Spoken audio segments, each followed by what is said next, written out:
Love the new intro. Hey, there's Brendan. I'm Buddy. It's time for the Buddy Martin Show. Orange and BlueBloods edition, Brendan. Is my hat backwards? Your hat is backwards. I hate that. Well, to turn the mirror off. Well, I got to fix it because, you can't read this cool. There you go. Yep. There you go. Yep. What's going on, Nat Blaylock, Dan Bond? Welcome into the show. Hi, guys, from Dallas, Texas. Let's get it started right here on the Orange and BlueBloods edition. We've got a good show packed with guests leading off Tony Barnhart. Mr. College Football will be here shortly. Then Ben Troupe, somewhere out there wandering around, we'll reel him in. It's Iron Duke night. Franz Beard will be here, and Coach Loren Meadows. Going to be a good night. We're coming after Stewart Mandel, the guy who said Florida is going to be 3-9. Hello. Let's open the show. And Billy was knocking. It's time again for Buddy Martin. Call him up and tell him what you're thinking. But be kind because he's doing the best he can. Better, stronger, faster.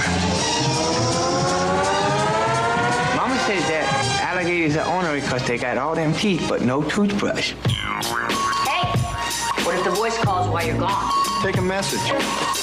Bye. You ready, champ? I'm ready for this my whole life. I'm incapable of small talk. But that's why you love me, right? Kind of intimidating to be in the presence of so many great athletes.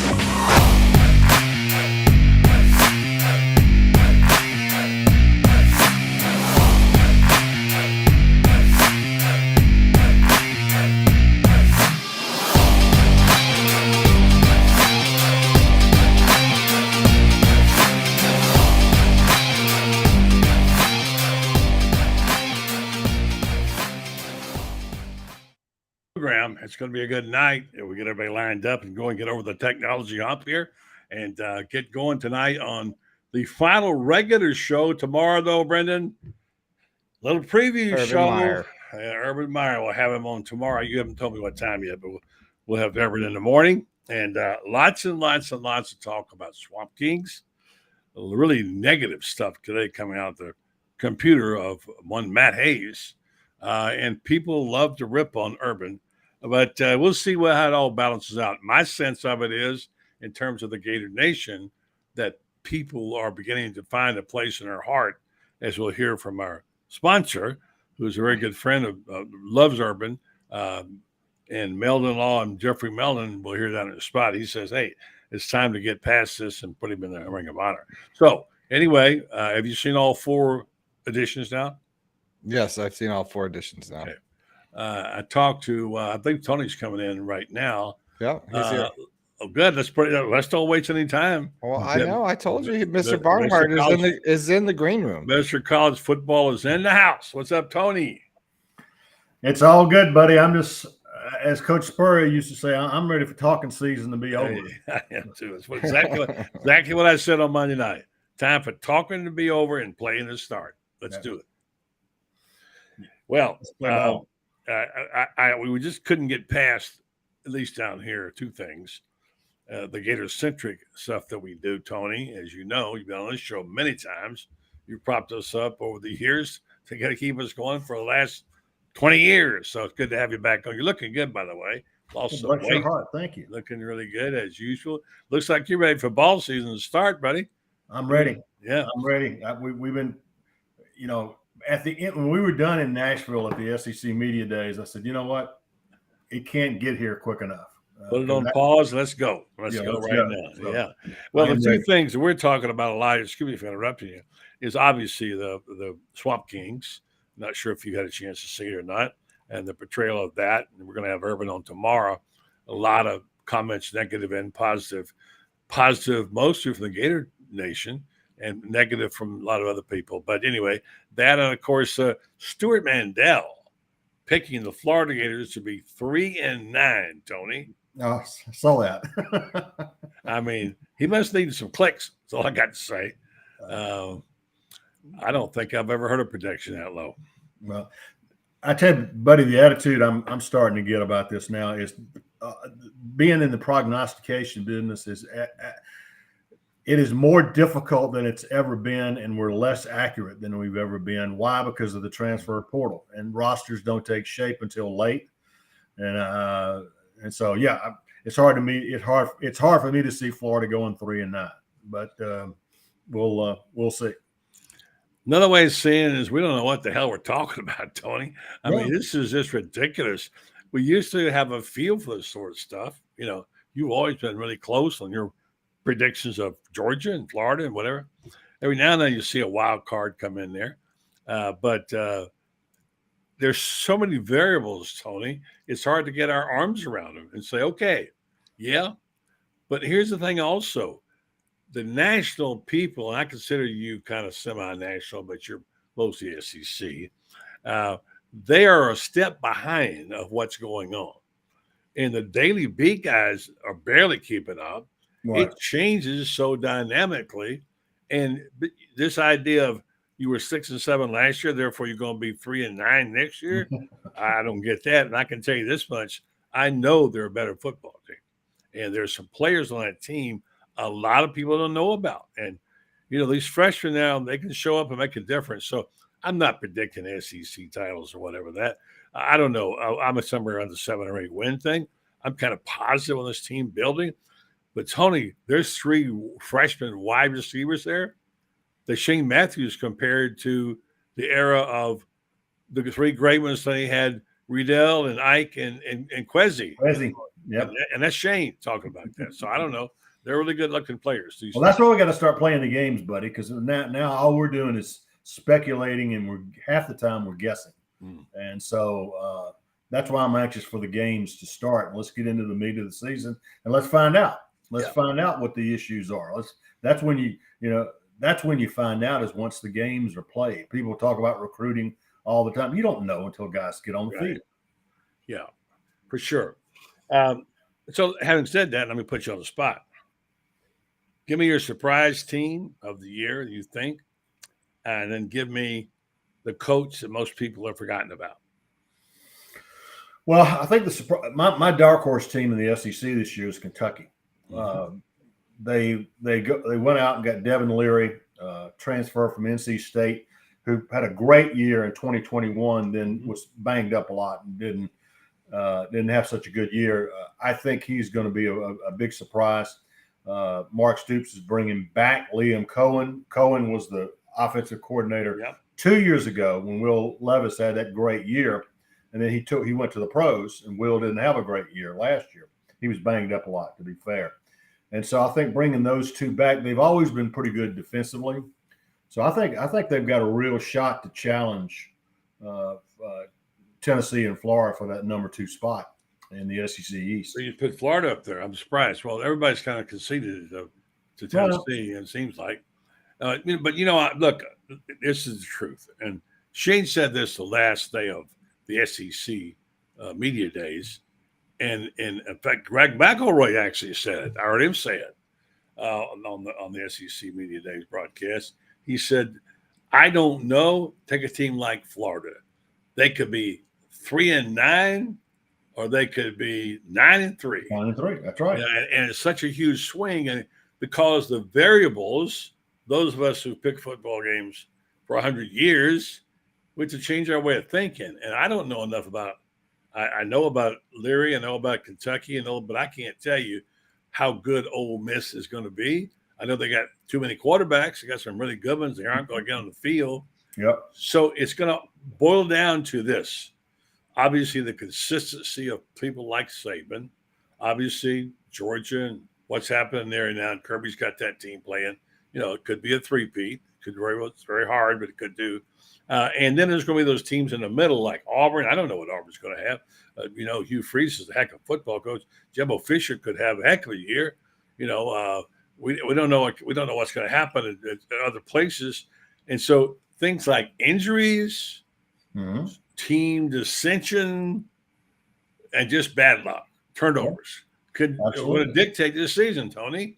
SEC West is a very good example of that. SEC West, it's Alabama and LSU, and the other 5 teams could all finish third because of all these different variables.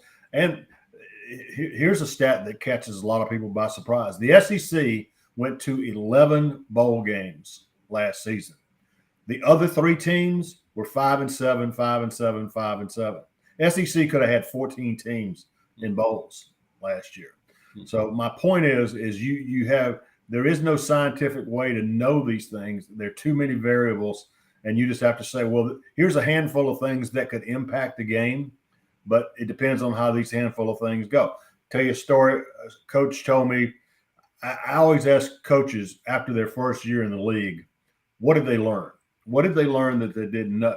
And I remember one coach, it might have been Kevin Sumlin, who said two things. One is the SEC is a line of scrimmage league. Everybody knows that. He said, but it's also a depth league. If you don't have depth, you're going to get to November, you're going to be in trouble. He said, the other thing I learned is that your season in the SEC comes down to a handful of plays and a handful of games. Handful of plays and a handful of games is the difference between being 3-9 and 9-3. If those plays go your way, you're 9-3 or 10-2. If they don't go your way, you're 3-9 or 4-8.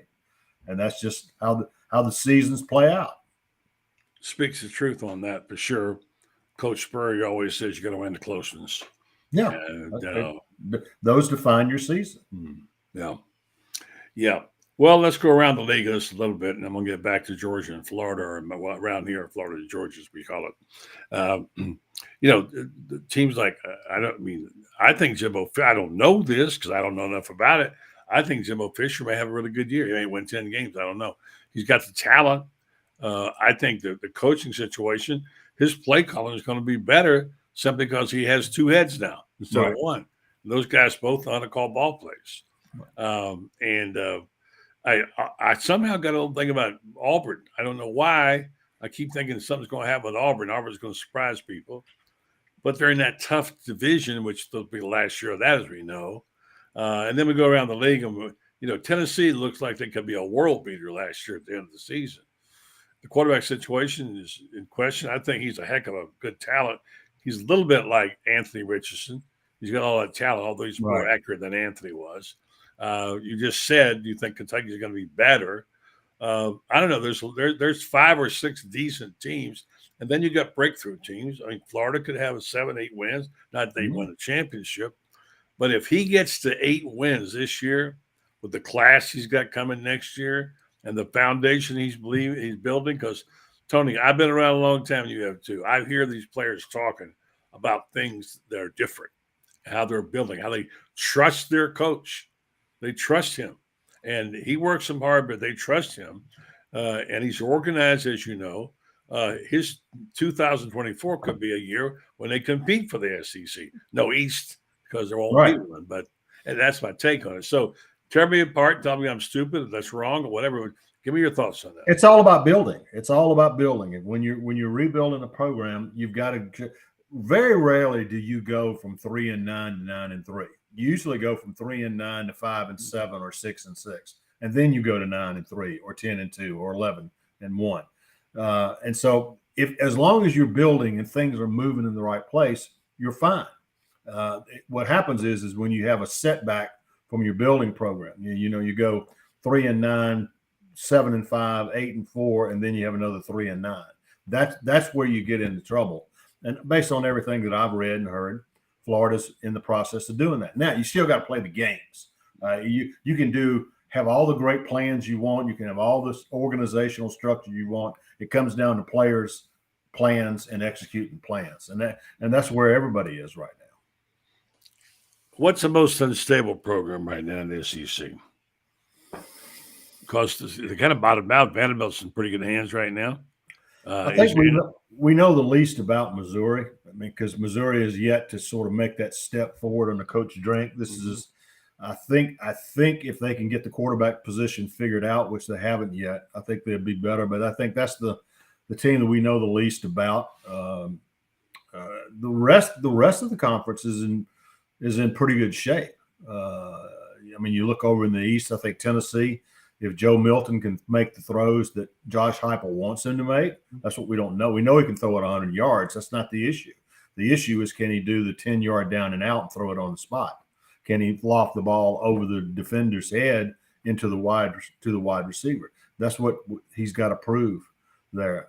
Again, we talked about Florida, Vanderbilt. Vanderbilt was 5-7, had a couple of big wins at the end of last year. They could absolutely go to a bowl game. And so this conference, the middle class in this conference is pretty darn good. Yeah. And they're really, if you go look at it, there really are no bad teams in this conference. And I'm talking about every conference has a 2. Every conference has a 2-10 at some point. SEC doesn't have that. And I think that speaks well to the overall depth of the conference. Yeah, for sure. Well, as we know, everything's changed. And I don't even want to get into the conference real now because it'll take us 3 days to sort that out. And may the best conference win. Certainly, Greg Sankey has put the SEC in great position. I will say I'm getting a little bit tired of the Texas and Oklahoma people calling in a Feinbaum show and dictating what should be talked about. They're not even in the SEC yet. Give it a year, boys. Get in first, and you can start talking about it, But it'll be great to have them. Yeah. It'd be great to have them in there because it's going to be more quality football, which is, by the way, what we all want, right, Tony? That's right. We want more. We want more SEC games. We want more quality games. Final thing for Tony Barnhart. It's past his bedtime. I've got my list of rules here now. I'm studying. And I want to make sure I'm clear on some things because I don't know. I'm not completely clear on starting and stopping the clock. I'm going to read the first one. This comes from the Blitz, it's called, thanks to John Bradley's company. Stopping and starting the clock. When Team A, the offense, gains a first down, the clock will no longer be stopped to award the first down except with less than 2 minutes remaining in the second and fourth quarter. Change is effective immediately, and D1 and D2 will be implemented in 2024. So that's pretty evident. But I think how does that play into your strategy as a coach? And I think I could be wrong, and I think maybe Billy might either do this on purpose or sort of just got the hand he dealt, which means if you can run the football and you have the clock. Remember when the clock used to mount? And you used to say time of possession mattered until Spurrier said it didn't. Mm-hmm. And now all of a sudden, time on the clock and time possession may start mattered again, Tony.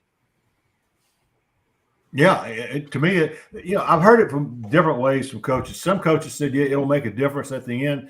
But the thing about it is you get the clock will stop on the first down inside the last 2 minutes. What they don't want is the clock to keep running, to keep running in the last 2 minutes, but they want to keep it running until you get to the end of the game. What coaches are telling me, when all is said and done, it is really not going to make that much of a difference in terms of shortening the game. It's not going to make it. It's not going to make it significantly shorter. So we'll see it's like anything else. We'll see how it plays out. Yeah. We can talk about it in theory. Until we see it applied in a game, we're not going to really know. Well, I'll tell you what. I sure like the clock in baseball. I never thought I'd say that. It has made baseball a better game. Sure, and I agree with that. Quicker and faster and more fun. So who is the best tight end Florida ever had besides Aaron Hernandez? Wow. Let's bring him in the house, Brendan. There he is right there, Ben Troupe. Great player. Hey, Ben. How you doing, Ben? Oh, don't have your audio there, buddy. No audio, Ben. We got to get audio, Ben. Audio, buddy. You got to turn on your mic, My fault. What's up, everybody? What's up? Another Georgia guy right down the road from you, Tony. Ben, of course, is up in Savannah and beating the drums up there. Just wanted you to say hi to Mr. College Football. And of course, it's always good to be in your presence, Tony. Always good to be in your presence, sir. Always good. I will certainly remember Ben. What a great player. What a great player. I pretty much made him what he was. Me and Franz, we made him a star. Poor Ben. What do you mean? Tony and Brendan don't know about a month removed. I'm in Savannah telling everybody that Buddy Martin is my grandfather, and the guy, because we live in 2023 and people, everything offends people. I said, so what you trying to say? Buddy Martin can't be my grandfather? He was like, no, okay, so what you trying to say? We don't look. It was so funny, man. Obviously, but I was like, hey, that worked. They said, how you know Betty Martin? I said, that's my grandfather. I was like, what? Gotta enjoy life. Well, Tony's your uncle, so there you go. I mean, there you go. Look, I'm your brother. Look, at the end of the day, you could be a family member real quick. If it's gonna help me get reservations, I am Ben Barnhart Troupe. Tony Barnhart, yeah. Call him right now. Yeah, he's the name to use on that. Don't use ours. They'll kick you out if you use ours. Use Tony's. All right, Tony, you got the former president in your town. Well, he's gone now, so I don't want you to be careful on the highways after at night. Mr. Barnhart, any final things you want to say if we breathe a foul breath before the SEC starts next week? I'm telling you and Brandon and Ben, hey guys, it's go time. Let's go. Go time. Let's go. Hawkins season is over. Let's go. Yeah. Let's do it. I think Tony's down on a 3-point stance right. He's ready to go, I think. I'm ready to go. No. Tony is tired of the analytics. There used to be people like Tony Brown. We can go to Tony and that's it. Now everybody with a platform got an opinion. The problem is, it's too many mock drafts. Mock drafts are not real. That's not analytics. That's just putting together who you think is going to go with. That's not analytics. That's right. Come on, man. Let's get back to the X and O. The way that I see some of these picks, I think they're analytics too, where they're coming from. I'm telling you what. But anyway, ain't like it used to be. Tony's great to be with you, my friend. All right, guys. Take care. Thanks, Tony. Take your time. Mr. College football, one of the best. I guess we ought to do a commercial here, although Ben just got here. If I can, you want me to do my read or you want to do which one you want me to do? It's your name on the show, dude. Oh, well, now it's when you say that. Because whenever I tell you that. Because at the end of the week, you've already beaten me down. I just give in. Yeah, all right, here we go. Titan MRI. Whatever you say, buddy. Titan MRI is worth a short drive to Gainesville. No insurance, no problem. You can pay with cash or card with same-day scheduling. How's that? Schedule the same day and pay with cash or card. By the way, their prices are good. I've seen them. You can start feeling better today because Titan MRI is North Central Florida's premier independent MRI facility. Going to see why hundreds of patients are coming from Gainesville, Ocala, Lake City, all over, from the villages to check it out. That's TitanMRI.com. All right, Mr. Ben, we got a little something for Stewart Mandel. We thought we had a bite, but we don't because we couldn't. We got it, but we couldn't play it. He picked the Gators to be 3-9. Okay, 3-9. Yeah. Yeah. I heard him on Five Bomb today give a reason, and I still couldn't understand it. I'm not saying they're going to be 9-3, but I think Stewart Mandel is a good football man. He knows football, and he's well informed. He's not some jackleg guy just pulling it out of his hat. But I'm thinking, that's a damn insult, Ben. 3-9? Come on. You know what's crazy about some of this stuff, right? Not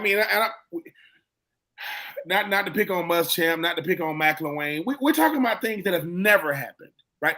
I get it. We ain't coming off the best, first year for Billy Napier, right?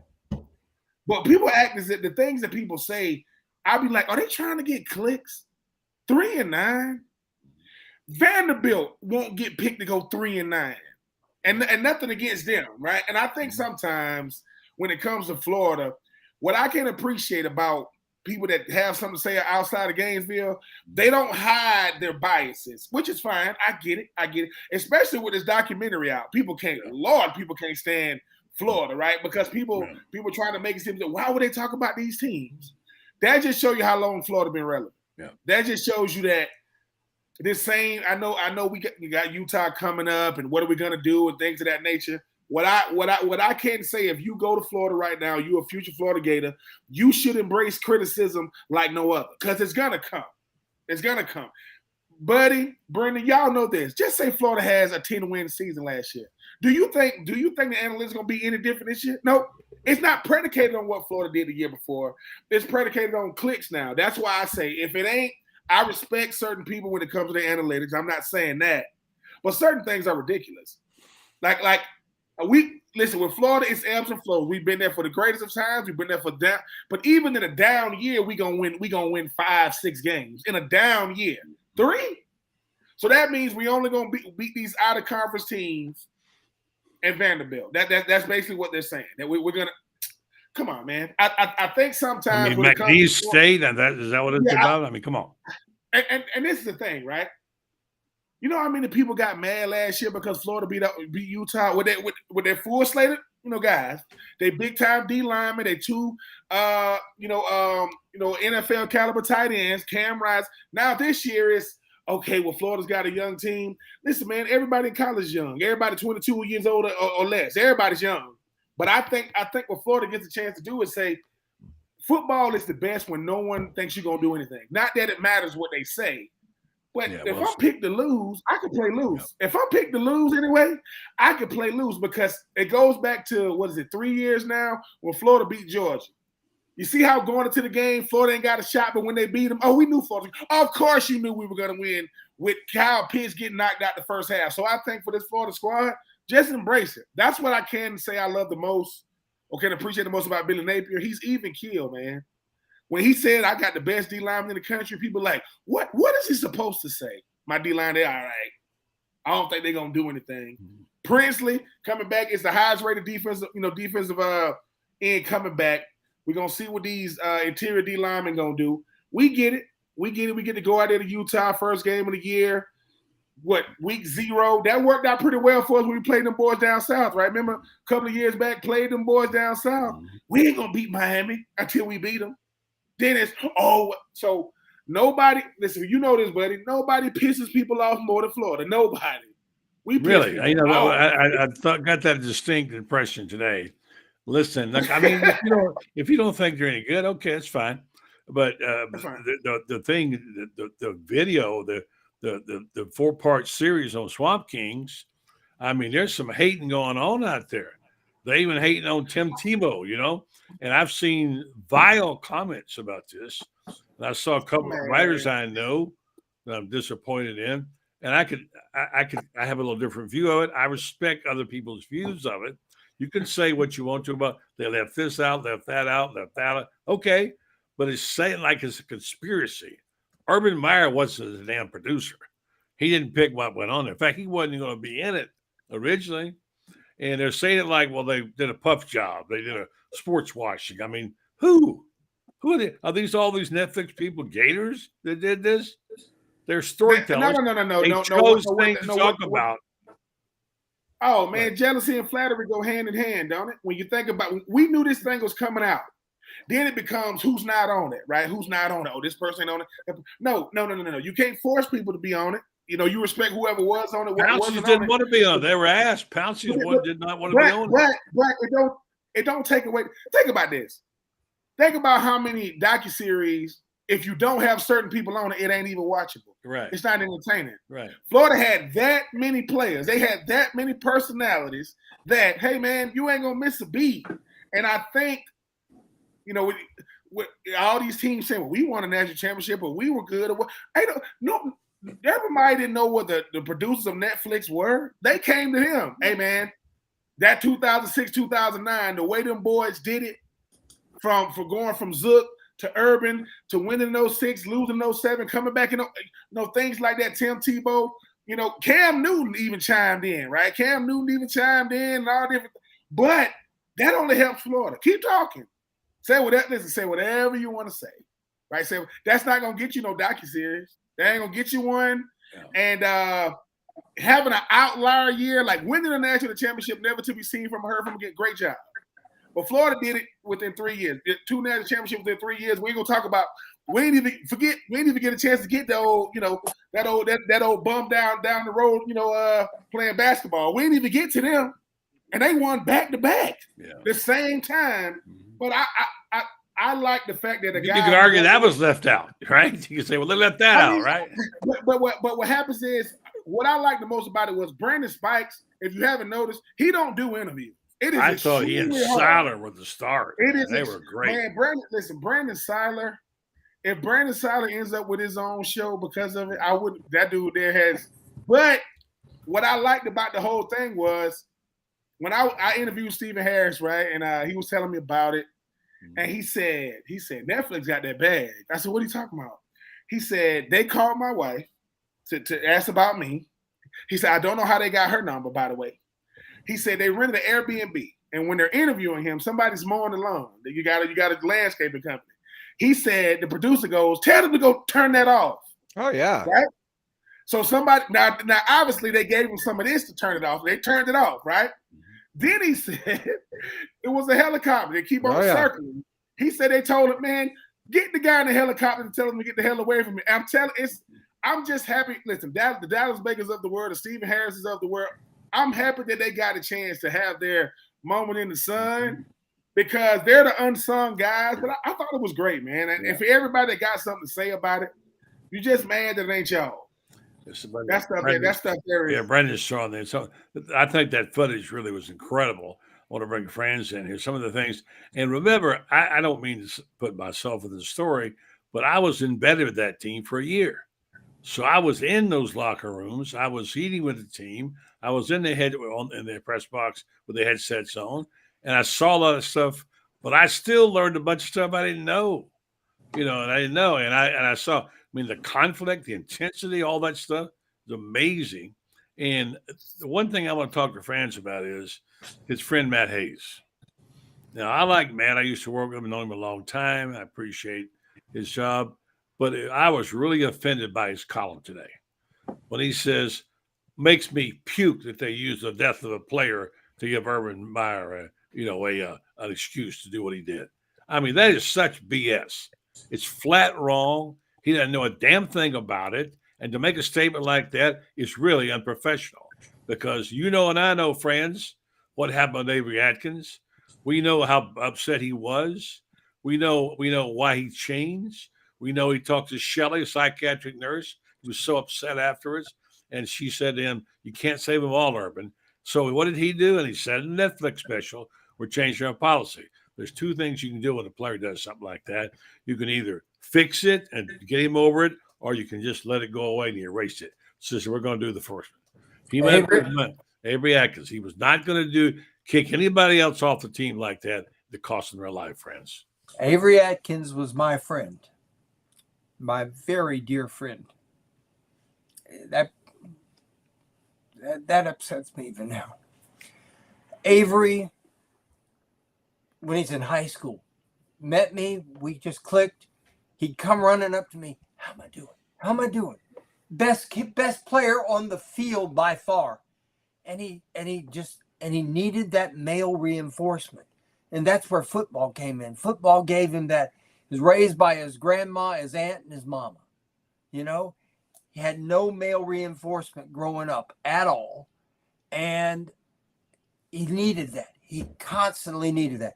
Come to Florida the summer before, he calls me up the night he gets his test score back and he knows he's going to be a Gator. He calls me up at midnight. I'm going to be a Gator. I'm going to be a Gator. Happiest kid in the world. The summer before his freshman year, he comes up to me. I'm there at the university for something else, and I park my car, and he sees me. He's on the field, Brightonville, sprints to me, and he starts to hug me. He says, "I'm sweaty." I said, "What's sweat among friends?" Hugs me and soaks me, and then tells me about all of his great teammates and how he loves them and how he's going to be the first person ever went to college in his family. Happy. And he dies. And he died, and I got to tell you what, I still hurt over that. And Urban did what Urban had to do at that time. He had a rule, if you strike a woman, you're off the team. And he had to change that because he had to realize he had guys like Chris Rainey, born in prison. Chris even tells you about that in the documentary. He says, "Look, I was born in prison." You got a picture of him with his dad in his prison clothes, and there's Chris, little old Chris Rainey. And you know what? Urban's right. You cannot save them all, but by golly, you got kids that come from backgrounds like nothing you've ever known or experienced. I'm white. I cannot tell you Ben Troupe's experience growing up as a young black man in Swainsboro, Georgia. I have no clue. As much as I love Ben, as much as Ben's welcome in my home anytime, any place, anywhere, I'll go anywhere with Ben Troupe, do anything with Ben Troupe. I still can't tell you about his personal experience growing up. And Urban Meyer, what Avery Atkins made him realize was, I'm a white man. What do I know about a young black kid who grows up in a home with 3 women and no daddy and no male to, this is why I love Jason Whitlock. Jason Whitlock is always preaching, what we need to do. We got to have, and he's talking about not just black kids, but white kids too. We got to get fathers back in the home. And Urban realized that. And Urban said, from that point on, Urban tried to do whatever he could to save whatever kid. That's why he didn't kick Chris Rainey off the team completely. And Chris was wrong. Chris knows it. Yeah. Chris was wrong back in 2010, but Urban knew it.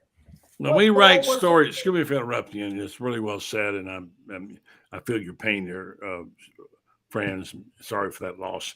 But the thing about it is that when we as media people try to tell people how they feel, we don't know what the hell we're talking about.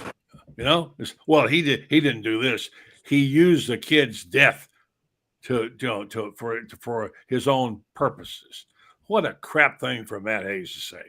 I'm ashamed of him for saying that, and I'm embarrassed he would do something like that. And too many people saying that though, buddy, and you know that as well. I don't care what they want to say. I mean, they don't know what they're talking about. Look, this is why the media loses its credibility, Ben, because we say stupid things like that without having any idea of the situation. So anyway, but back to the idea of the Swamp Kings.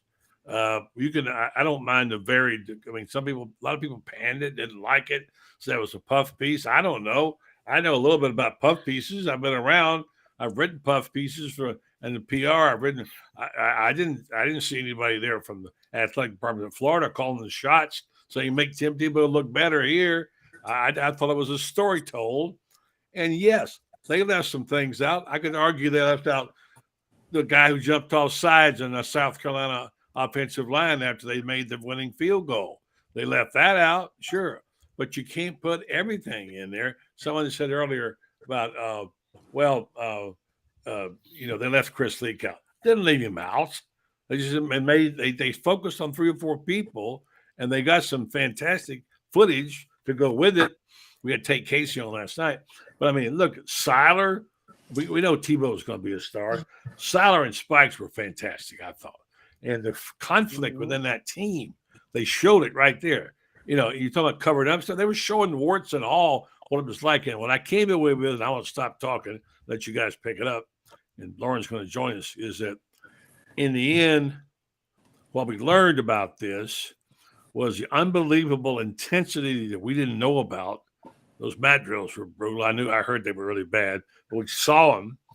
And also the price that Urban Meyer was willing to pay himself, his own life, to commit to that football team. And that's why they had a brotherhood. They knew their coach was all in for everything. And I think that's what you have to take it away. Those national championships y'all are all joining and looking at, a price was paid for those, okay? And Urban Meyer almost paid for his life with it. Let me throw this in. And I had this conversation with somebody earlier today. Said, if Urban Meyer had come here and hadn't won a national championship, you would be trashing the hell out of him. What a lousy coach, yada, yada, yada, on and off. You would be tearing him up one side and down the other. He gave you 2 national championships in 6 years. What are you bitching about? You want national championships? He gave you 2 of them and was within a whisker of a third. He had the best team in the country for 2 years, the second best team in the country for another one. He won 9 games 2 times, 13 games 3 times, and he goes 8-5 with the most dysfunctional team in America in 2010. Give me a break, folks. If you don't like winning, then, go cheer for Vanderbilt. That's up your style. That's more your style. All right, good sit. Now we got Loren in here. Let's do this, Brendan. Let's tee up our commercial from Meldon Law. Come back. Let's hear from the guys.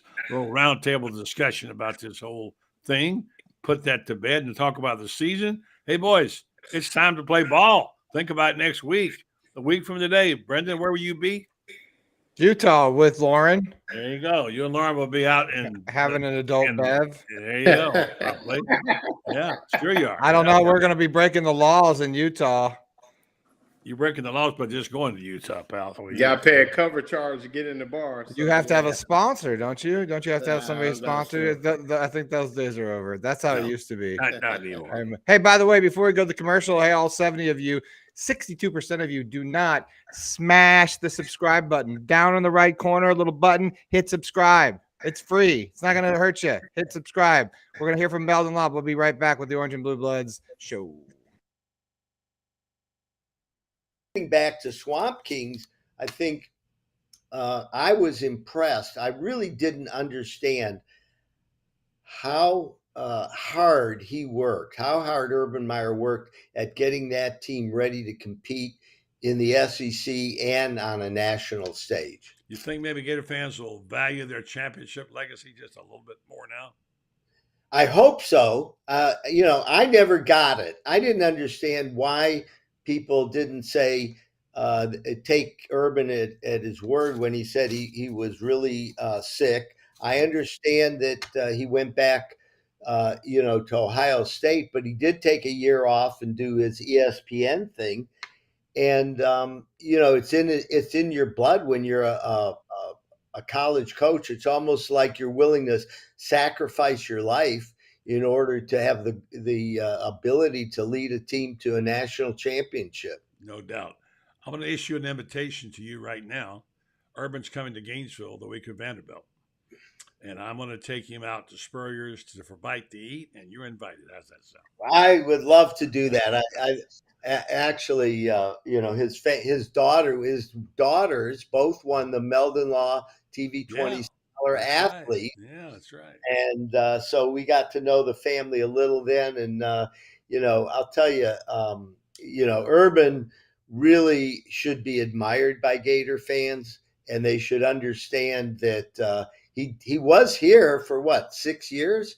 2005, 6, 7, 8, 9, 10. Yeah. 6 years. Nowadays, that's a long time in a coach's career, right? Exactly and they're like, oh, he jilted us. It was like, my girlfriend dumped me, Oh, Jeffrey Meldon. We talk for those 5 minutes. You never mentioned law one time. Yeah. So anyhow, we are really excited at Meldon Law. We've been getting a lot of calls from people who already have cases that are asking us for second opinions. Yeah. And I want to talk to you about that next time we're on the air. All right, Jeffrey.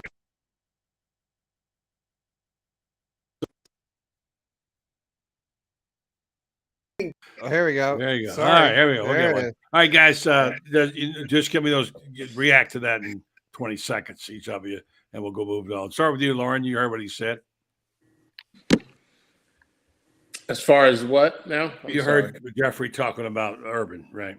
Oh, yeah, absolutely. Yeah, I mean, I think that, I said it the other day. I mean, I kind of agree. I kind of came in on the back end of what Franz was talking about. But, I mean, if you just look at the body of work, he really revolutionized. I mean, you look at offensive down the SEC, we've really had two coaches at Florida that changed the offensive landscape of college football, particularly in the SEC. And, I think after, seeing Swamp Kings and things like that, I've talked to a couple of Florida State fans, and they were like, well, they didn't tell the whole story and this, that, and the other. I said, look, man, your job is to come to a program, win football games. And, I think that's, he was here for 6 very fruitful years and did a heck of a job. So, I think that, it's well worth the accolades and hopefully this, like I said the other day, after watching Swamp Kings, if there's really nothing else Urban Meyer can do, to change anybody's mind. I mean, if that's not enough, and in one regard, we want kids to be tough. We preach toughness. We all do it. We do it as coaches. We do it as parents. We do it as fans. And then we see them being tough and doing things, and then people say, "Well, that was too much," or "That was over the top." You can't have it both ways. So, at that time, he was building a brand. He was building, an attitude and a culture. And like Franz said, it netted 2 national titles, and Gator fans wouldn't trade those for the world. So, like I said, after that, if you feel a certain way, there's really nothing else he could do. All right, thanks, Franz. Before I ask you, we'll go around the horn here. I'm starting a 2-part series tomorrow on Urban. It was my year with the Gators. I was embedded in with the team, what I saw and heard and thought, things I saw and whatever. Not that it necessarily makes me a hero, but I did see things first person, that team, and I knew things and talked about things. I mean, I interviewed every assistant coach, sat down with them and talked to a lot of players, and was at the games and in the locker rooms, whatever. And I want to talk about the Urban Meyer I saw in that film, the Urban Meyer I know, and how close it is to reality of what I know about. And Franz, let me get your take. Is the Urban Meyer you're seeing on Swamp Kings the Urban Meyer you know? The Urban Meyer I know, there's 2 Urban Meyers. There's the Urban Meyer that gets away from football, who is as engaging and as warm and interesting as any human being on the planet. And there's the Urban Meyer, the football coach, who is as intense about winning as any football coach you will ever meet. Let me say this about Swamp Kings real quick. There's a comment in there that goes along with something I've said before, and Ben's heard me say it on multiple occasions. You do not win championships with Boy Scouts. You can have a Boy Scout like a Tim Tebow, or 2 or 3, or maybe even a half dozen of them.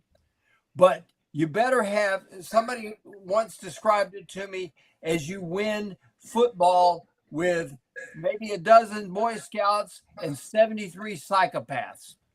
And you know what? Might not be too far off in that. You get these kids that come from these difficult backgrounds playing a violent sport, and it is a violent sport. And the one great thing that Swamp Kings brought out was it brought out the absolute violence of the sport, and it goes beyond what we see on the playing field, as you just said, buddy. The violence, you have to cultivate it in the mat drills, and you have to cultivate it in the weight room, on the practice field. But you cultivate restrained violence. For 6 seconds, you go out there and you decide, like Ahmad Black said about the hit that Spikes made on Noshan. He murdered him. Yeah, he did.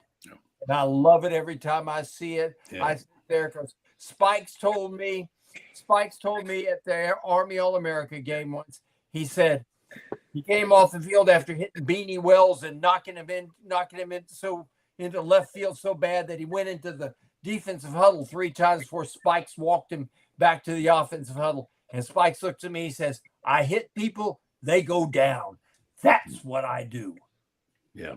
Yeah, good stuff. I want to ask the guy who played the game about what you saw in those videos, and you saw the workouts, which I think the prize footage was stuff never shown before. We're talking about trainers and different people, strength coaches, whatever, that you never saw anywhere before. But what you saw on the screen, Ben, how'd that match up with your career, and what was it like for you when you were at Florida? I saw mentality. I think sometimes, I think Franz said it the best, man. Who I am as a football player, who I am as a person, don't even compare, because football is survival before you can thrive, man. It's a different mindset to say, I'm going to do this, play in and play out.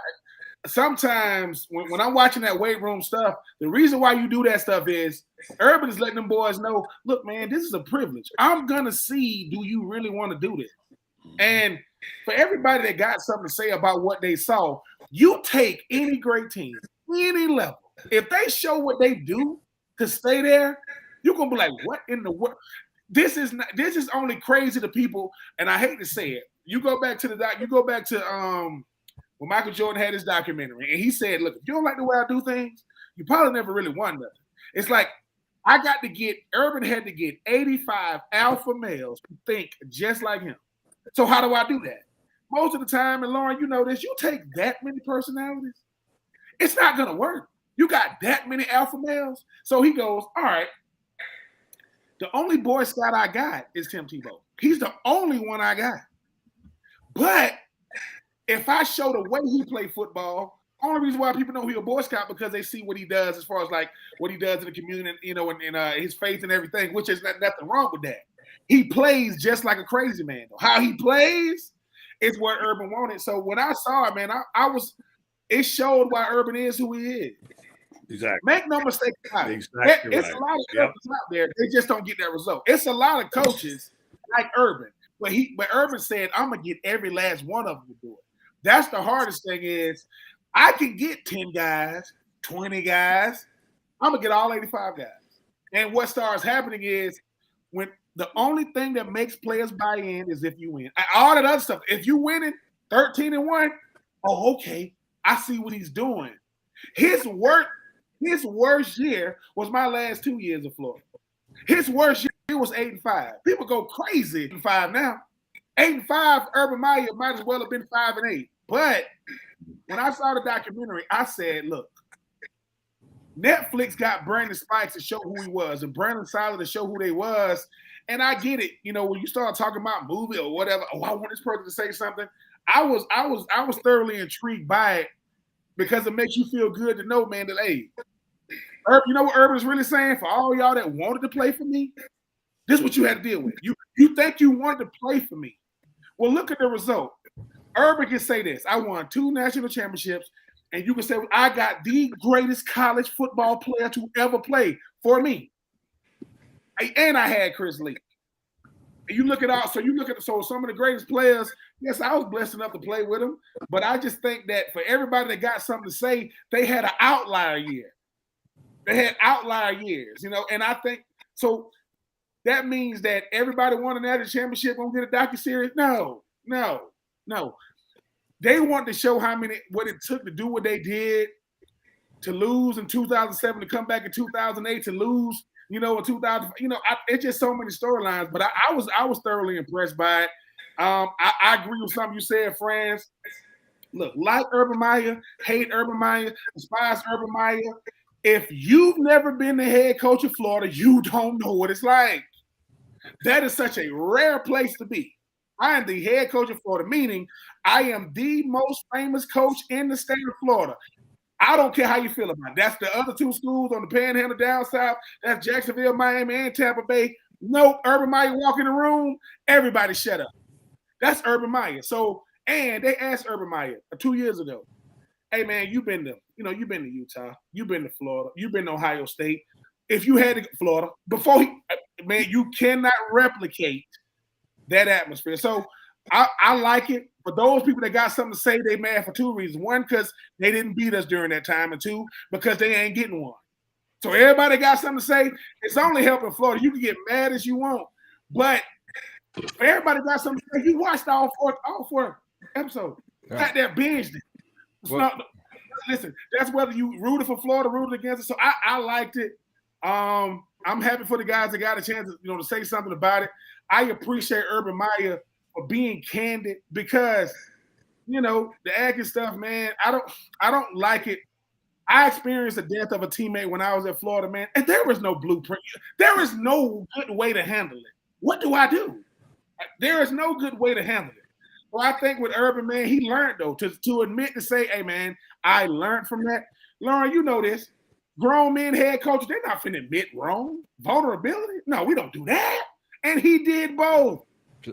And they criticized him for that. But guess what? Ain't none of those wins getting vacated. Nope. You can get mad about it. That's in the history books forever. And I'm happy for those guys. Like I say, Netflix, let me say this, people. Netflix can do anything they want, and they want it Florida. Think about that now.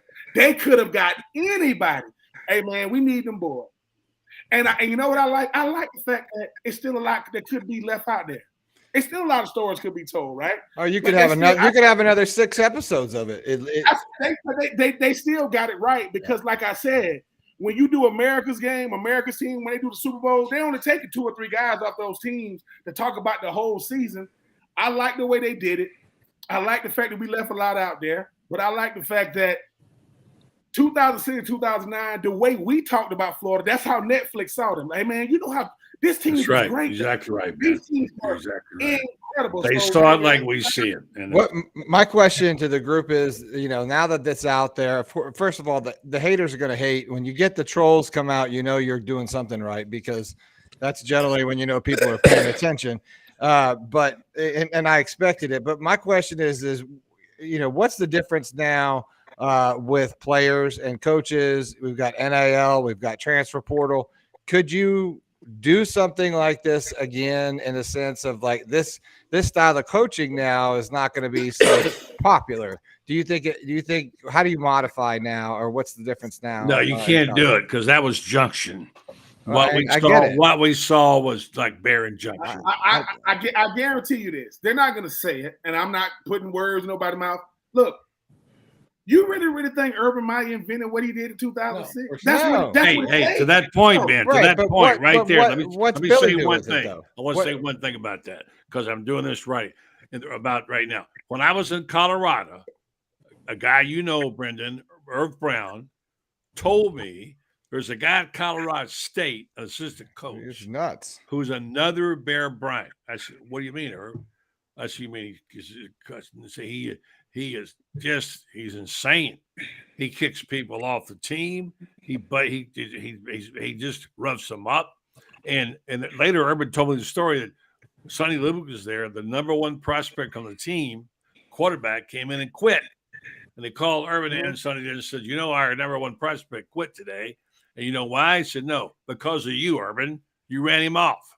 And that's how he coaches. But that's a risky business, man, because I know a lot of people on your team that would have quit if Urban. No. This is what I'm trying to tell y'all. And people can get mad at me.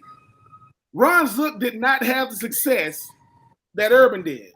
Ron Zook, as crazy as Urban Meyer was, he's not crazier than Zook. Oh no! And this is the thing: when Urban won his first, look who were the key contributors. Them boys was there with us. You talk about Ray McDonald. You talk about Chris Lee. You talk about Dallas Baker. So you have to. I know they're all guys good people. Yeah. No. I'm not saying it's because of Zook. I'm saying Urban said Ron Zook won and lost his way. So did Spurrier, so did McElwain, so did whomever. Urban Meyer said, if I'm going to lose, I'm going to lose my way. But I'm going to win, though. Think about that. He says, and I think the thing about it is, Urban said, look, you go to Florida for legacy, man. You hear that like, dude, you don't go to Florida I'm going here for legacy. What you do in Florida will last you forever, right? So I think what Urban said was, he goes, hey, man, I'm not going to do all this for nothing, and I'm not going to let these players do it for nothing. So they can hate me to the end of time, but when they look back on it, every time the greatest come up, if you ain't talking about them Florida teams, you're a liar. If you're not talking about them in the discussion, because Urban Meyer knew this, he goes, man, I got everything. Most schools, you might get facilities, you might not get the players. You may get the players, you might not get the resources. You might not get. Urban said, bro, he went home and told his wife, I got everything. All I got to do is get the players. Let me throw. So Let me throw this in. People forget Bobby Bowden had a player who died during mat drills during the legacy year. One of the he had one of the twins. I can't think. Yes. Devon Darling. Devon Darling. His died during mat drills. We can talk all we want to about all of the arrests during Urban Meyer's time. Bobby Bowden had more of them than Florida ever had. We forget that he had. They say, well, look at Aaron Hernandez. Look at Sammy Smith. A guy who played pro football and came out and still found his way into prison, on and on and on. The difference is Bobby used to invite the media over for breakfast. After every Florida State home game, you could have breakfast with Bobby. And I love Bobby. Bobby was a friend of mine. I love Bobby Bowden. I can tell you that. Even though I'm a Gator, I love How come Bobby. Matt Hayes didn't write about him using the death of a player like he did about Urban? But the thing about it is, Bobby Bowden's got a guy that goes in there and commits a felony, and he says, "I'm praying for misdemeanor boys. I swear that boy is a good, fine boy. He goes to the Baptist church. He do." For Franz and Brendan and Loren and Buddy, you know what I don't like about the Aaron Hernandez stuff? Do people really think that we can't separate our fandom of him as a player and what he did as a person? People are crazy. Like, do people really think that when the Pouncey said, "Hey man, I'm talking about Chico," they're not condoning what he did? It's like people go, "Wait a minute, Ben, you was a fan of Aaron Hernandez?" Yes, but he did. I'm not. It's like, what are we talking about? Right? First of all, Ben, most of that stuff happened after he left the team. All right, it didn't happen while he was there. When people ask what pisses football players and coaches off so much, you can't make mistakes. I'm not condoning what Aaron Hernandez did. No, nobody is. But God forbid we say he was a hell of a player. Yeah, but he was. Wait a minute. I'm not talking about the actions, right? But, and I'm going to say this, he died at 27. They say his brain was functioning as a 67-year-old. I am not saying I condone what he did. I was up there in New York and New Jersey at the time when everything went down with Aaron Hernandez. People asking me questions like, "Ben, how you feel about Aaron Hernandez?" I'm like, "What the hell you think? I don't like what he did." But then then for people that got something to say, why wasn't Aaron Hernandez on the documentary? He got a documentary, crazy people. He has one. Like 5. On Netflix already. Yeah. So I'm just saying, man, I get really, really agitated with the fact that round up here tonight. I'm all preach. Let's go. Preach. Listen, here it is. No. It's like this. If a friend of mine made a mistake, we could be close friends. You know what they're gonna say? "Ben, you ain't know that about them?" I don't even know everything about myself. No, I didn't know that about him. But that don't mean I ain't gonna go check on him. Let's talk about, because I'm telling you, Ryan Clark just said something about Tua Tagovailoa. He said something about him. Tua responded. You know what Ryan Clark said? "Man, I apologize because I wasn't trying to say. I was making a joke." Lauren, and you know this. The worst thing we can do as athletes is show vulnerability. Say, "I am sorry. I shouldn't." Because they go. And Urban Meyer knew this. Urban Meyer said, "Listen, they're gonna talk about me no matter what. They're gonna have, but the one thing they can't say is I wasn't a winner. They can say whatever they want. Didn't work out in Jacksonville. I went to be an analyst or whatever. 2006, 2009. I thought them boys was good. They was better than that. I said, geez, like when you see it, and guess what? Most of them guys we saw did not play. And Ben, at the end of the show, Urban said maybe someday I get a chance to apologize. Now, apologize to who? The players. He better do it in a closed meeting. Of course, I'm saying though, at the end of the show, he said, some people, it was hard for some people, and he said maybe someday I'll get a chance to issue an apology, which I thought was really something nobody talked about that, Loren. Well, I think that once again, like he said, I think, the first thing is, somebody said to me today, well, they'll have to do a documentary on Jameis Winston and all his struggles. FSU is not box office. The Florida Gators are box office. That's why people are talking about this thing. Don't nobody want to see, something on it like they said, Crab King. The truth. Nobody wants to see that. That there is nothing in there that makes somebody, we need to go now do a documentary on Florida State because we did one on Florida. That's not how it works because it just the stories, it's just not the same thing. And like I said, Urban Meyer needs, it is what it is. And like I said, when you go into this game, like Franz said, a very violent game, there's nothing to apologize for. There really isn't anything to apologize for. That was college football at the time. It's not college football now. Things have been adjusted, whether it be because of social media, 24-hour news cycle, things like that. But all that is because of Florida football too. I mean, they really ushered in. I said to my wife, I said, we were talking about, they showed, the clip of the 2009, SEC championship game. And I said to my wife, I said, and that's when college football changed forever. It ushered in a new era. It changed the way things were being done. When Nick Saban, kind of eclipsed, Urban Meyer, and we could say, whatever, Carlos Dunlap didn't play, things like that. But it ushered in a change, and that change still resonates to today. And, Gator fans hopefully thinking that Billy Napier will bring them out of it, but we've really been searching for that since then, since 2008. So, I think that's one of the things that, Urban Meyer, like I said, everybody at some point in time, we got to let it go. And Urban Meyer really has nothing to apologize for. Like Ben said, that's the way football is. That's the way it's done in locker rooms. There are, I didn't pay for no drinks in Ada, Ohio either. I didn't pay to get into bars. And, if you play a college sport and you halfway decent, people going to look out for you. It's not just in Florida. It's everywhere. Like I said, even in little Ada, Ohio at the Regal Beagle, which was our little podunk bar, you getting in for free and people buying you drinks. So, just things like that. But it lets you know that, like Ben has talked about for so many years, the brand of the Florida Gators is unquestioned. It's the number one thing. It's probably, it's a top name brand. And the fact they're taking that brand to Utah next week, and you guys will be there. I think Brendan wants to get into that. He wants to ask a question about what was your question, Brendan?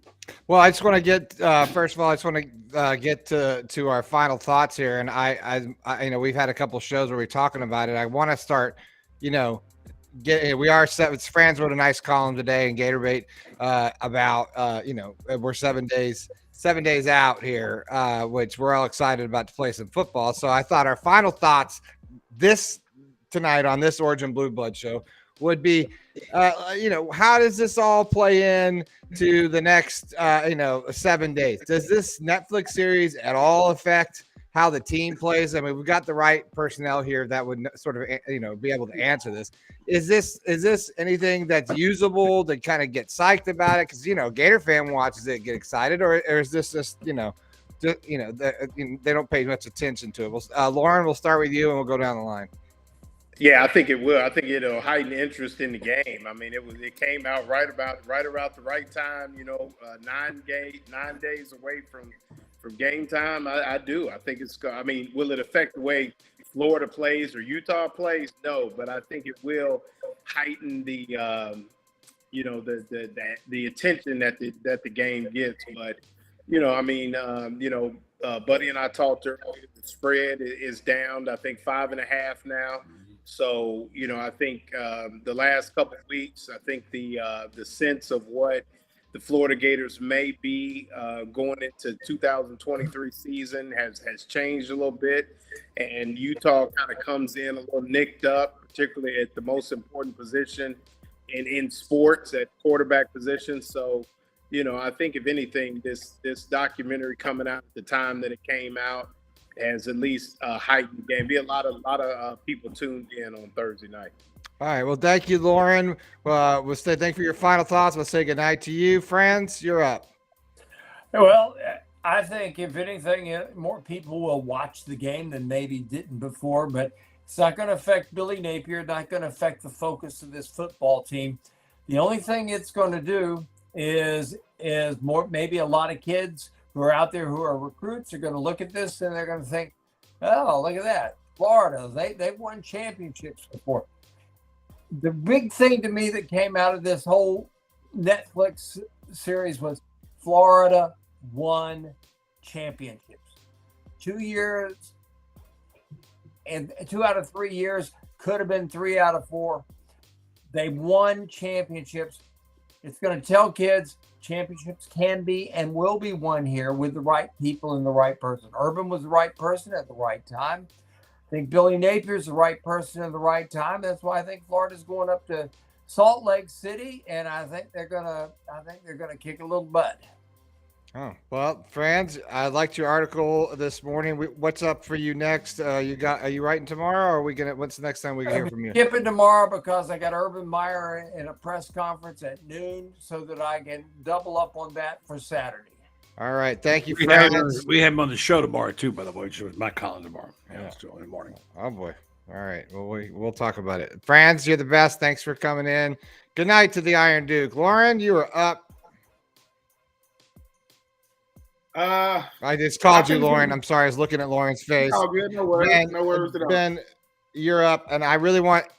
This question was geared towards you a little bit because you know better than anybody how this effect, if any, will have on this team. You know, just speak a little bit about Billy Napier. You know, the pressure, is it on or off now? And I want you. I know you addressed the player part, but you know, as a team as a whole, how do you take this in? Because to me, it gets more confusing each day when I think about it. So give me your take on that.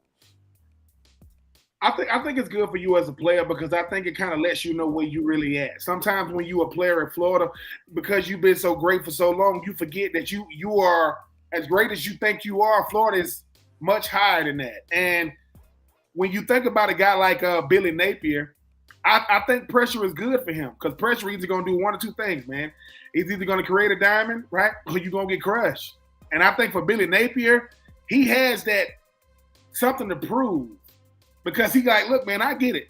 Until I show I can win games in the SEC, y'all going to look at me as Sunbelt Billy. And rightfully so. Players have to deal with it. Coaches have to deal with it. But I think this documentary series, what it does for the whole team is let them know, man, you guys are a global brand.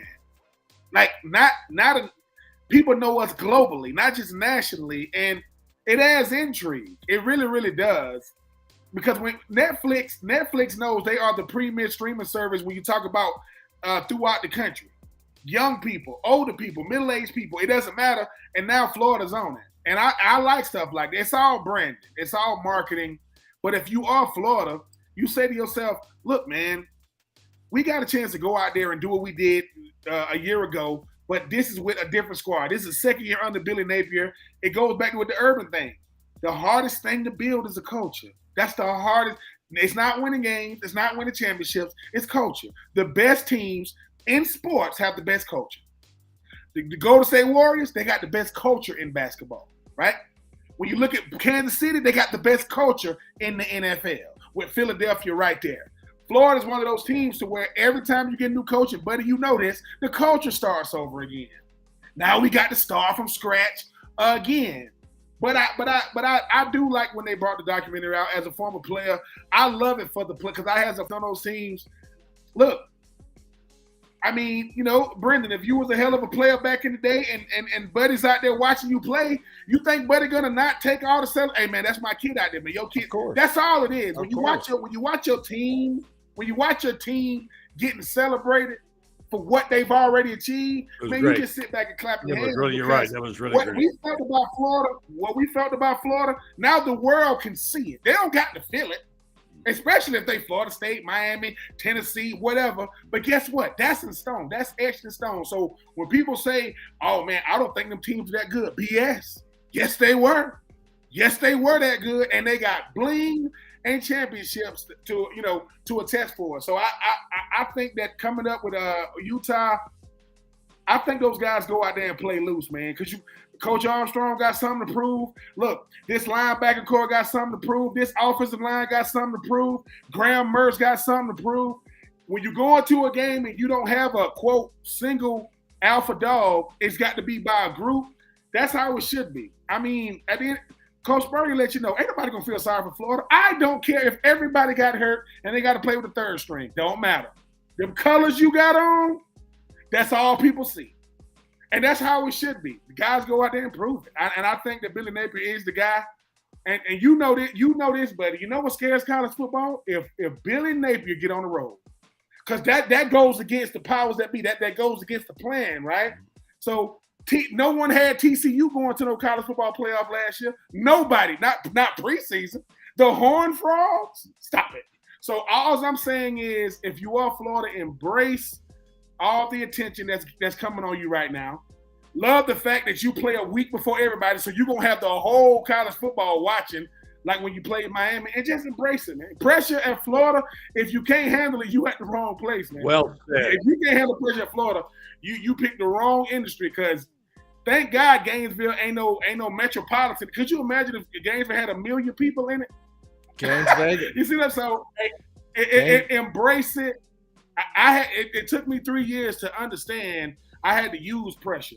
Because it's not going anywhere. And like I said, man, it's more pressure on Brandon Spikes, Brandon Seiler, Dallas Baker to have to speak on behalf of a whole team than it ever is go out there and play. Because now what I say, my teammates gonna see this. They may call me and say, "Hey man, I think it's way more pressure to do that, because now I got to speak on behalf of all of them." And Dallas Baker is the nephew of Wes Chandler, so he grew up with pressure. Yeah. You see what I'm saying? So man, go out there and enjoy yourself. We listen to the real Gator fans. We gonna love you no matter what. But I just saw Amari Burney. I saw that play. I just saw the play again. You see You see how the swamp erupted when he picked that thing up. Mm-hmm. Oh my! That's Florida. Mm-hmm. Stuff like that. So I think Ben's fired up. I think Ben's a little fired up. I would say this, Brendan. I expect you and Lauren to be coherent and sober before the game. Now after the game, that's we'll be there. We'll be there working. So we'll definitely be sober. So, but hey, sober during the game, but you get a full week. You get a whole week to just chill the next week. So no, you don't. Just I'm out there Wednesday. I'm out of there Friday morning, man. Gotta get to work. Hey, Beth, he's Ben Troupe from 84 Reasons Podcast. Thanks, Ben, for joining us. Always a pleasure. Yes, my godson, good to see you. Yeah, my brother. See you, man. Yeah. All right, so Brendan, I'm going to do this real fast. We're running behind RenStar Medical Research. We thank them for supporting us to do all of our sponsors. But this is the time we like to recognize RenStar of a high-quality, patient-centered clinical research facility here in Ocala. They bring cutting-edge clinical research trials to Ocala and things like Alzheimer's, psoriasis, osteoarthritis, migraines, dementia, fibromyalgia, along with other things and conditions that we have in our communities. And since their inception in 1998, they've been doing more than 700 clinical research trials, continue to partner with prominent pharmaceutical and biomedical companies throughout the medical industry. Go to renstar.net and find out you can take part in the clinical trials and see what that's all about. RenStar Medical Research. Seeking tomorrow's answers to the health questions today. So you chop it up too much. We just got to go flow with it, man. Good night, Brendan. I love you. We just got to flow with it. We'll work on our rap later this weekend, buddy. We're gonna see anything from you tomorrow. Are you writing anything? I'm doing the 2-part series starting tomorrow on my time embedded with the Florida Gators and Urban Meyer. And then we have an interview tomorrow, right? Well, you tell us what time it's going to be on. I don't know. We'll record it, and then I'll probably. I've got a 10 o'clock appointment with Urban, so we'll probably upload it directly, and then look for notifications. That's why it's important to smash the subscribe button in the bottom hand right of this entire broadcast. That way, you'll get a notification. And you know what, Stella mentioned. By the way, Dad, which is great because I'm going to have her explain this. Turn on your notifications on your phone because that matters. So if you got the YouTube app, turn your notifications on for the YouTube app because if you don't have them on, you don't get the notification that you're on. So that's from Stella. Good job, Stella. All right. Good night. Love you. Good night, Dad. Love you. Well, that's another week in the books here at the Buddy Martin Show. Thanks to all the Orange and BlueBloods who came in tonight with Loren Meadows, Buddy Martin, obviously. We've got my Ben Troupe, Franz Beard, the whole cast. And then, of course, special thanks to Tony Barnhart, who joined us early. Mr. College Football. Great show tonight. And, of course, thanks to you all who have joined us tonight in the chat. David Baldoff, Dan Bond, let's see, JJ Trucking, JR, let's see, who else am I missing? Anybody else? No, but thank you all for coming in. 845 Gorilla, we always appreciate your comments. And we will probably try to do some sort of a pop-up show, but, there's not a lot of information out there. We are running a special, as you've seen all night on GatorbaitMedia.com. Go to your all-access pricing plan and put in code winning. You get 20% off. That's going to only be around for about 2 more days. Check us out tomorrow. Look for the Urban Meyer upload, which will probably be right around noon. Check it out. Buddy's going to ask all sorts of great questions. We're going to get into it with him. Wow, great week. Great support for everybody. We are over 1,200 subscribers in less than 30 days. Awesome work, everybody. Appreciate that. Make sure you tell your friends and family who we are. We love you all. We ran long tonight. Thanks for hanging with us. Going to be a great weekend. 7 days till football. We'll see you next time on The Buddy Martin Show.